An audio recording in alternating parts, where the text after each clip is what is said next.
Okay, again, since we've got 6 out of 38 people here, I'm going to go ahead and record this right there. Let me start over again, right there. On the VLE learning site, UniKL VLE learning site, you'll sign something that says PLC right there, right there. The file that you'll download right there looks like this right here.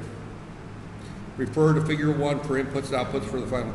You'll design a tank that will fill it to the high level using pumps 1 and 2.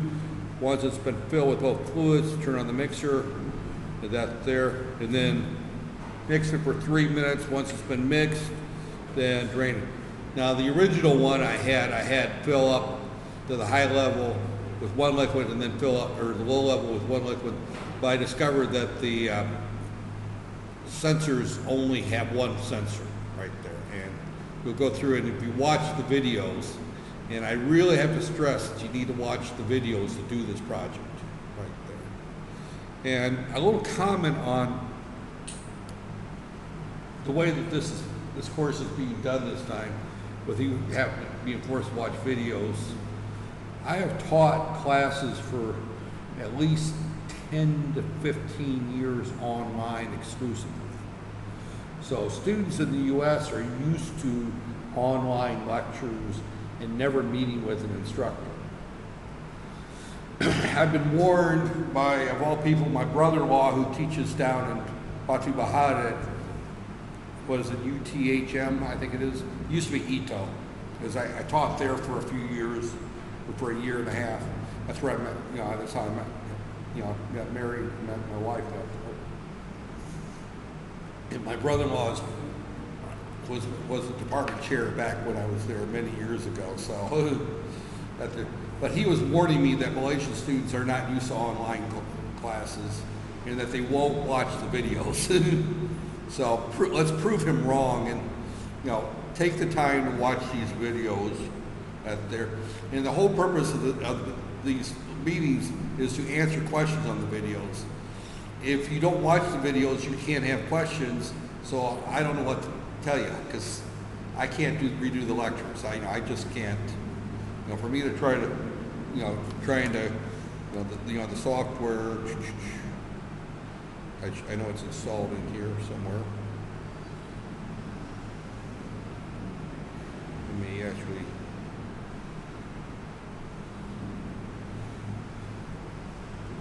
Yeah, here it is, Logic Pro right there.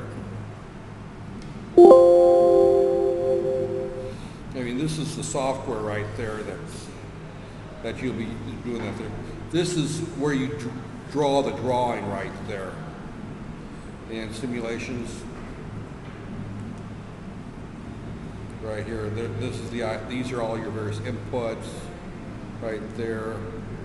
Here's the door simulator right there, where you can. Now this doesn't work because I haven't designed the system here. But when you look at the software, these are outputs, these are inputs. This is an input. This is an input. These are outputs for the motor. Things like that. Again, you watch the video on how to do that there. I'm not going to go through that there, but the video I go through this step by step, how this particular process works right there. But this is the software, and unfortunately for me to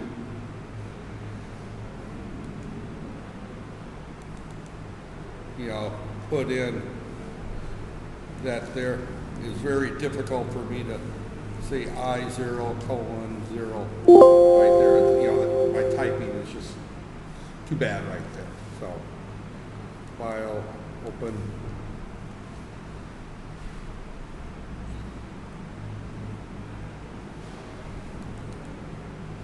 Now this is one that I did before for the last in the video. This is the right there. So there are ladies. So again, this is all covered in the video on how you do the software. In this particular one, you're going to be running the batch simulator right there. So the batch simulator, but you have to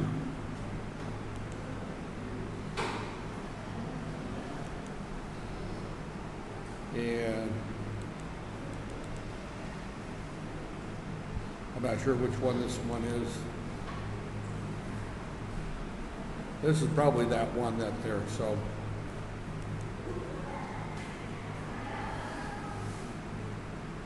Right there, settings, simulation batch, right there, enable sound, right there.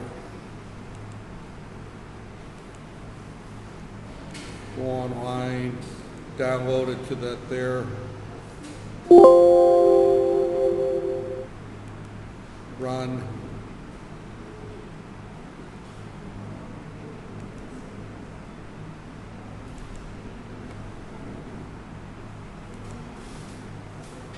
And again, I'm not sure if this is the right one. This may not be the right one.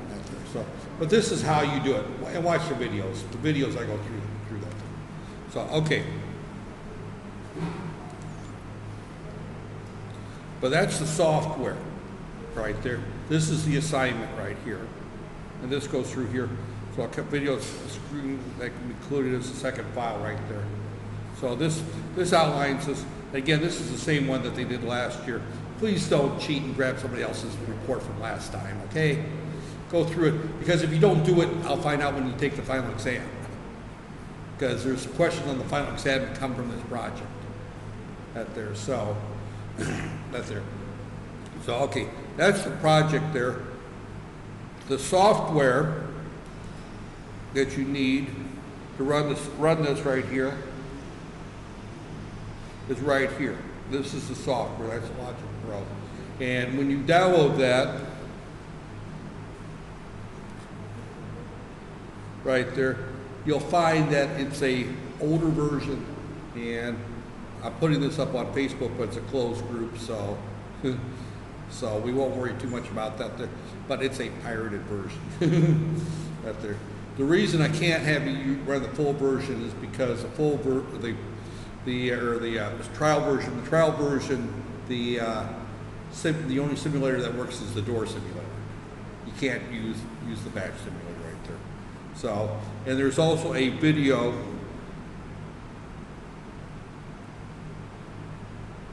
somewhere on how to install the software. If you can't find it, let me know and I'll post it again, okay? But the software is there on that there. Most of you that have done anything with torrent sites and downloaded pirated software can figure it out fairly quickly. It's just basically copying a file or a patch, one of the two. I can't remember which one it was. That there. We'll let it download here. If it downloads, we'll see. That there. So, but that's what we've got going right there. Is we've got this assignment going. I'm going to be putting up probably as soon as you finish this. I'm going to call it a test, but it's one that you'll do online. You know, you'll submit that there.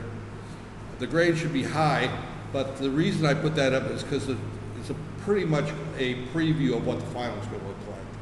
There's also a review of the final posted on the old website. You know, on the final exam, and I think I mentioned before, all I did was just took previous ones and I changed it somewhat right there. So, okay. Now I want to talk about a couple other things today, and they're not going to be on the final exam, and they're just kind of me getting on the soapbox a little bit. But one of the things I want to talk about is there was an article that somebody posted on the UniKL iQual WhatsApp page that I thought was very interesting and very pertinent to this class. Is one, there's actually two articles I want to just kind of point, and I put links to these on Facebook right there. Is there's an economist in the U.S. that there says that in about 8 years, and he's talking about the U.S. in particular, but this is going to have worldwide repercussions, is that petrol and diesel cars are going to just disappear. They're just going to go away. And I would have said 20 years ago, 25 years ago, this guy was smoking crack cocaine on a regular basis. That there, I mean. Because typically, it took at least a decade for CRT computer monitors and TV sets to disappear and be replaced with LCDs. But when was the last time you went to a computer store and saw a computer monitor that had a vacuum tube picture tube in it? You guys are young enough, maybe some of you don't even remember vacuum tube picture tubes. You know what I'm talking about when I say a vacuum tube picture tube? These are the TVs that are like this deep out there, and they have the big triangular picture tube and on a glass front instead of the flat screen. You know what they had, you know, now everyone calls the LCDs flat screens. But before flat screens, it was called a cathode ray tube or CRT TV. And those have been around since the 1930s. And they disappeared in about 10 years. When I was growing up, we didn't have CDs yet. We had vinyl records. It took about 10 years for vinyl records to disappear. But I remember when I bought my first CD, and that was probably like 1991, 92, I bought my first CD player. I kept my vinyl records probably for about 3 or 4 years. I was still using them. Finally, I ended up with enough of the vinyl replaced with CDs that I put all the vinyl records in a box and stored them in the basement of my house. And then a friend of mine who collects records went and got them all and said, and, you know, added them to his collection of records. Because actually, some people still pay for vinyl records, but the records took about 5 years to disappear. You know, when I talk about vinyl records, right there. The CD has disappeared probably in about 2 or 3 years with the advent of MP3s and downloadable music. Now, how many of you have gone to a record store, or I keep calling them record stores because I'm old, a music store, and bought a CD in the last year? Come on, raise a hand. And has anybody bought a CD? My CDs are all in boxes. I haven't looked at a CD in years. You know, actually, my wife threw most of my CDs away when we moved to Malaysia simply to save space, because I ripped everything and put it on my computer. You know, I don't even use CDs. So technology is replacing old technology at a faster and faster rate. So electric cars have been around since the 1880s. Most of you probably aren't aware of the fact that the first electric car was produced in 1988, or 1888, excuse me, right there. And by 1900, and of course this is ancient history even to me, you know, 1900, there was a lot of question in people's mind whether it was going to be steam, petrol or gasoline, or electric was going to be the driving force for automobiles. Because there was a lot of the early cars were steam powered, that you threw wood in a boiler to produce steam power to make the car run. And that's how, you know, locomotive trains ran for years. So steam was a driving force before it was replaced by the gasoline combustion engine. And then of course the diesel engine was then developed by Rudolf Diesel, of all people, in Germany, and it's which is also used for internal combustion. They operate under the same principle, very similar principles, the diesel and the gasoline engine or petrol engine. I'm from the U.S., so I call it gasoline. I'm sorry, but they're saying by 2030, the petrol engine and the gasoline engine will probably be gone and replaced with electric vehicles. And one of the other things interesting about this article that there is that toward the end here, there's a sentence in here. Okay, autonomous technology that there has already been envisioned. So Audi, Volkswagen, Mercedes, and Volvo have already started developing their electric cars. General Motors has got one. Obviously, Toyota is one of the early players with that there. So they're also looking at their high-cost countries. Companies will eventually see their oil production entirely wiped out right there. So countries such as UAE, Brunei, Saudi Arabia, whose entire economy is based upon oil production, are going to see some major changes right there. Malaysia is a minor player in the world oil market, but still an exporter. And unfortunately, the government relies very heavily on oil revenue from Petronas, that they're unlike the U.S. and UK, the oil production in Malaysia is almost all government owned, and profits are used to offset taxes, which is why the GST was implemented, because of the drop in oil prices. So we're already starting to see a drop in worldwide oil consumption and that's only going to get considerably larger Now this particular person seems to say that oil could drop down to $25 a barrel, somewhere in the article right here. Modern day car dealerships will disappear as long-term price of oil falls to $25 per barrel. Right now it's about $50 per barrel. So he's saying that he even says that there's going to be a mass stranding of existing vehicles. So if you buy a brand new car today that you expect to drive it for 10 or 12 years, which I bought a couple of new cars about 2 years ago, I expect to drive for a long time, that I'm just going to strand them. I'm just going to forget them. You know, buy a new one and just throw that one away. Right there. I've already seen that with television sets. At one time, I hate to admit it, I had a TV in every room in my house, including the bathroom. That's there.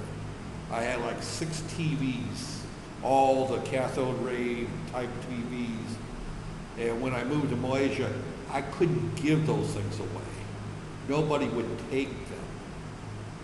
You know, Best Buy, which is an electronic company like Sing Hang, they would take them to dispose of them, but they charged me $5 per TV. I had to pay to throw them away. That's there.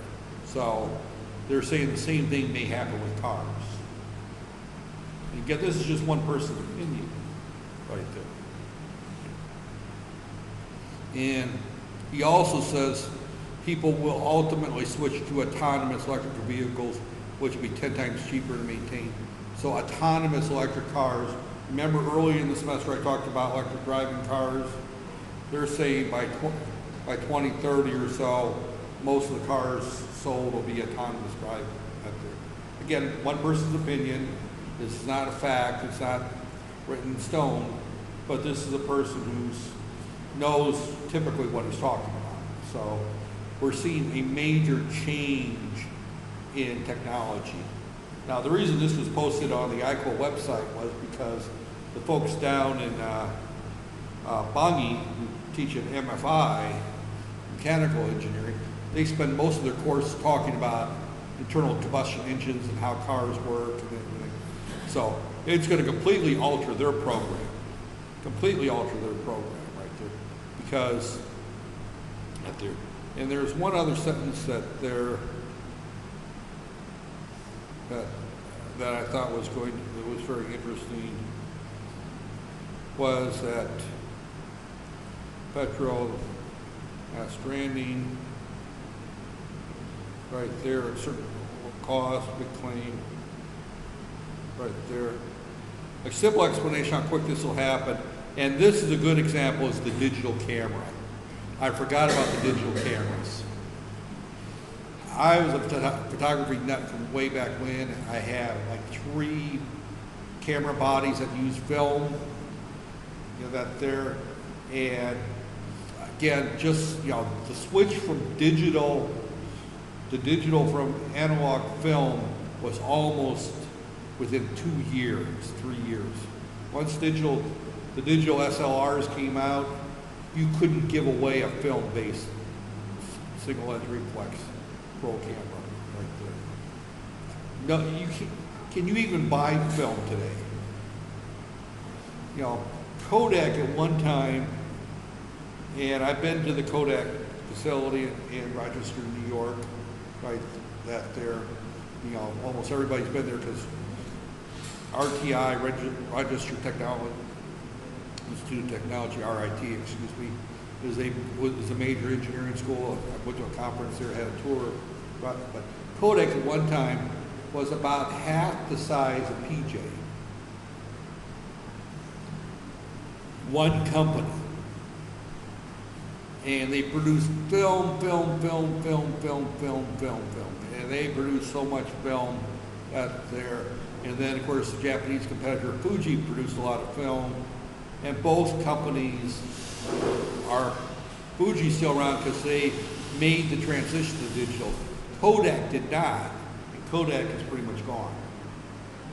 So a company such as Peridua or Proton, if they aren't prepared to make the switch, could disappear in 10 years. That's there. So working on film, we're completely phased out. Is swift and brutal, right there. So, right there. I thought there was a sentence in here that talked about the new cars were basically going to be computers on wheels. Maybe that was another article. But these particular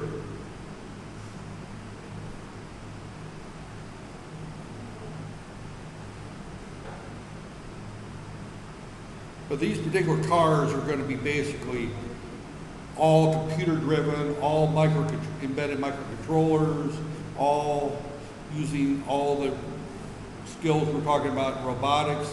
All that's going to be in these cars. The next article I just want to kind of mention, this actually comes from one of the ministers, I don't know who, Abdul Rahman Dawan, I probably mispronounced his name, is off the top of my head, but I assume he's somebody in the government, right there, Minister in the Prime Minister's Department, says that decreasing use of technological advances could see Malaysia lose 65% of its current jobs in the next 10 years. I think I mentioned this early in the semester, didn't I?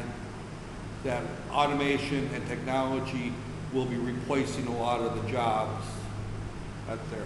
He's just repeating what I said probably in like week 2 of this class, right there. But automation is going to replace manual labor in factories.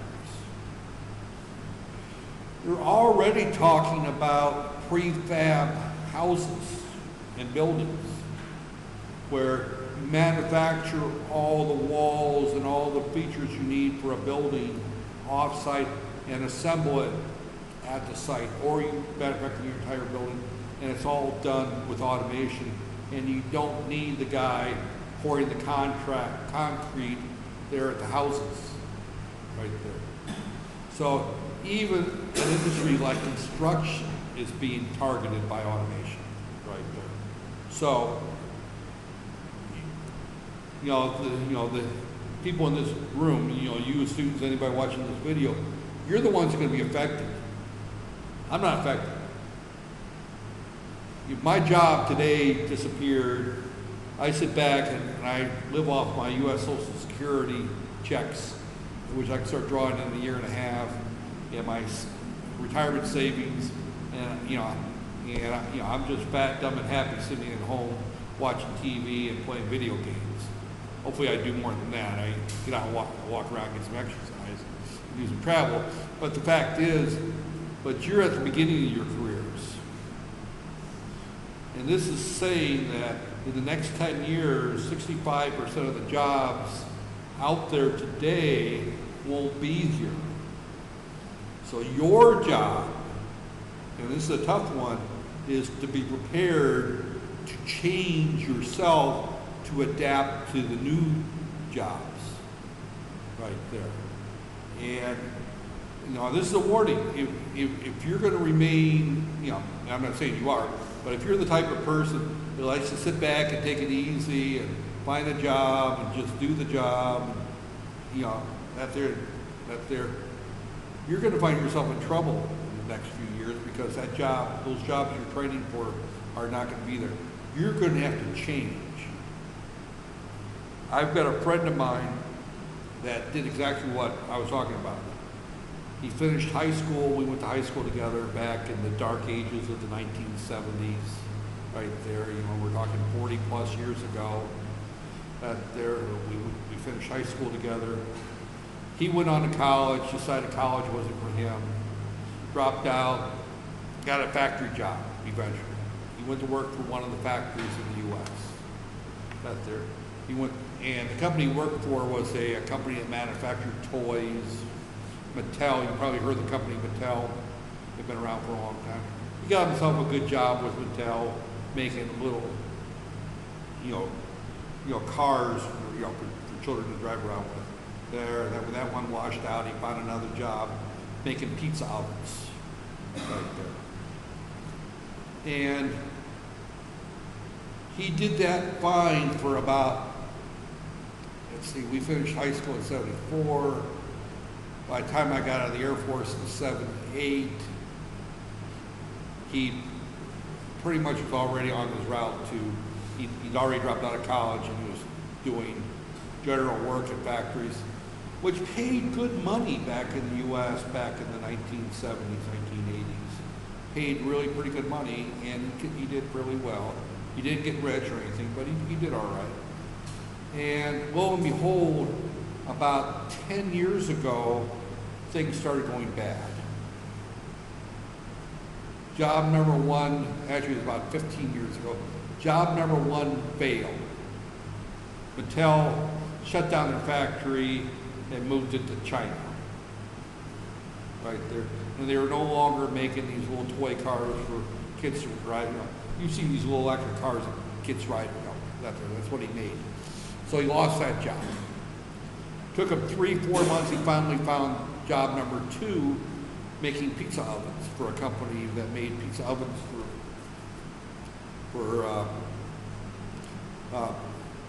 Pizza Hut and Domino's and things like that. You know, the little conveyor belt pizza ovens. He was making those. That job lasted about 10 years, and they shut that plant down and moved it to Mexico. So it took him 2.5 years to find another job. And now he's a cleaner at the public schools, cleaning bathrooms and sweeping floors. And this is the guy I went to high school with that started college when I went in the military, and he was going to be at there. He did not adapt to the changing situation. Right there. Is it his fault that those jobs went away? No. But as an individual, he did not change with the industries. Right there. And this is kind of a warning for everyone here that, you know, this is not me making this up. This is someone from the Prime Minister's office here in Malaysia saying that 65% of the jobs that are out there today are going to disappear in the next 10 years. They're not going to be there. Now, that doesn't mean there's not going to be, 65% of jobs are going to disappear and not be replaced with something. They're going to be replaced with other jobs. But what are they going to be? I don't know. I'll tell you one thing that's probably going to be is there probably going to be jobs to install and maintain and update robots in factories. That's one job out there. So instead of the guy putting the bolts on the factory, someone's got to build and maintain that. That's one job. There's going to be somebody maintaining and running these electric charging stations for automobiles. Somebody selling batteries and installing batteries in cars. There's going to be different jobs. There'll be jobs. Just like in the U.S., there's jobs. Even though 50% of the jobs that existed 20 years ago are gone. They've been replaced with other jobs. And most people I know were able to switch from one job to another. But what does it take to switch from one job to another? It takes the ability to change you, learn new skills, learn new activities, learn new abilities. I didn't start off teaching. That was not my goal. My goal was to get, I worked in the factory just like my buddy did back in the 70s. And then I went in the military, I came out, I went back to factory work. And I didn't like that. Then I went back to school again, I learned, got a degree, and then I went to work for industry, and I saw the writing was on the wall, that particular industry was gonna crash at some point. And I found another, I went into teaching because I figured it was a little bit more, I've changed over the years. The average person will probably change careers 3 or 4 times. That's in the U.S. Now, in Malaysia it's not quite as common, but it's going to get that common. And this is the warning right there. Now again, he's going through and talking about but he stressed Malaysians, especially the skilled workforce, will be empowered with skills to aren't out there. So you need to have a skilled workforce, but it's just not a skilled workforce. It's a workforce that can change. I'm coupling this article with this article right here, saying that if you're skilled in designing petrol engines and building petrol-based automobiles, your job is those days are numbered. If you're working at Petronas, or not Petronas, if you're working, well, even if you're working at Petronas, your days are probably numbered to a degree. But if you're working at Proton or Perodua in the engine design or the engine manufacturing group, chances are your job has got a deadline where it's going to disappear. When that deadline is, I don't know. Malaysia may be one of the last countries producing petrol-based automobiles out there. Or it may be one of the first victims. We don't, I can't predict. But eventually those jobs are going to disappear. So anybody who's designing that type of thing has to be prepared. What do I do next? So as a young person, you're going to go through that 2 or 3 times with the way the world has changed. I'm done making those changes. I'm done. That's fair. I can't write my name right now, let alone learn a new field. That's fair. If I had to, I probably could, but again, when I first started teaching 25, 30 years ago, about 33 years ago, all my teaching was on a blackboard, writing on a blackboard. We didn't have PowerPoint, we didn't have projectors, we didn't have online lectures. I mean, you look at the changes that even teaching has had, right there. There was no recording lectures and posting them up on Facebook or YouTube 30 years ago. So even my job has changed. So, all right, enough with my soapbox. Let me just bring up this program here, All right, it's got a key generator is what it's got. And it's got the register bat right there. So there's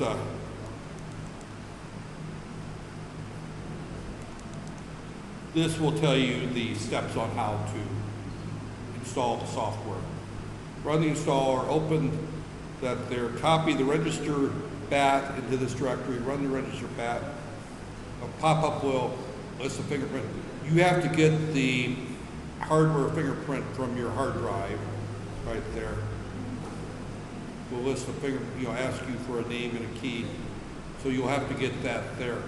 So you'll run that bat and then copy it, run the key generator, use the name cheese, and then paste the hardware ID. The hardware ID is the serial number of your boot drive, is what it is, right there. So if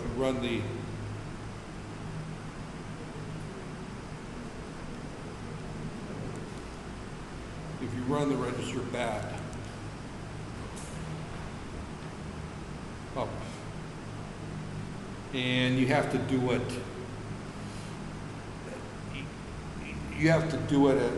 as a, let me see if I can, you have to extract it first, that there, and then you, and as I recall, I had to run it in the DOS code right there in order to do it. But there should be a video on, if it's not on Facebook, I'll post it on, you know, I'll post it up there. It's, I know it's on YouTube, it's just whether or not there's a link to it somewhere. I may have to find a link to it right there. If you actually search by name on YouTube and Logic Pro, you'll probably find it.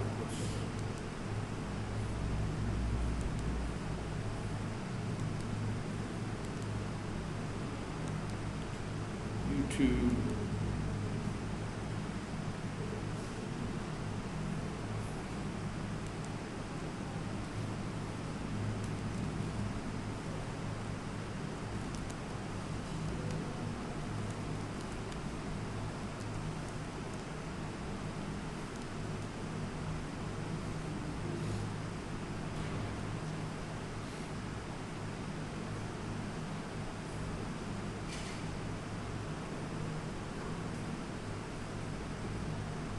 I thought it was in here.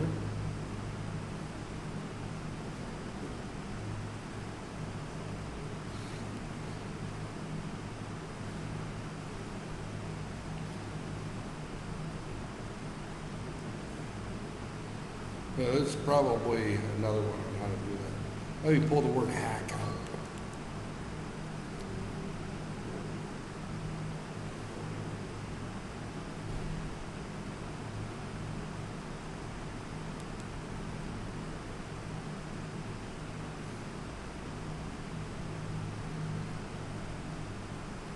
Yeah, you may have to search for it. I may have it on my hard drive. I may repost it. I'm sure I've got it on my hard drive. I would have saved it after I did that there.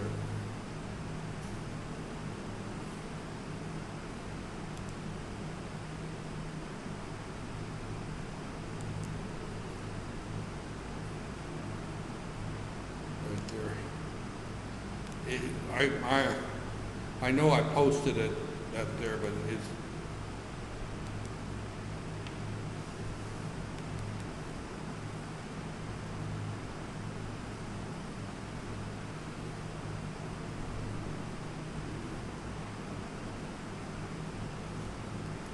this is actually a different. Is that the name of the software, Logic Pro? Did I get the wrong name?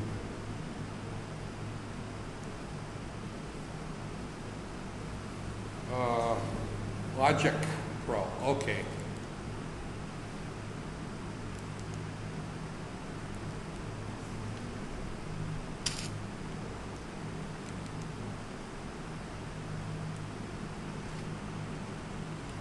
IX Pro, okay. That's why I didn't find it.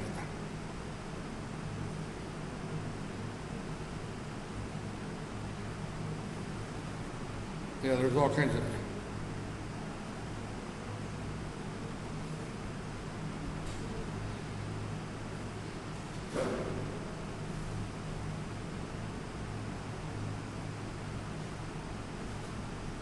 It's not finding mine here.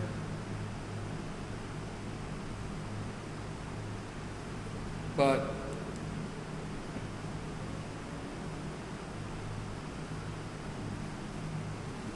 this one right here is probably the same.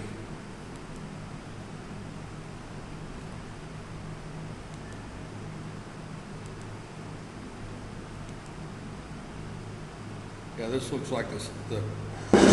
तो इसको यहीं से मैं copy कर लेता हूँ. Copy करके इस नए खोले हुए नोटपैड के अंदर इसको पेस्ट कर दें. सेव एज register.bat की एक्सटेंशन के साथ इसको सेव कर देंगे और इसकी लोकेशन जो है वो ये वाली होनी चाहिए, जो लॉजिक्स प्रो का फोल्डर C ड्राइव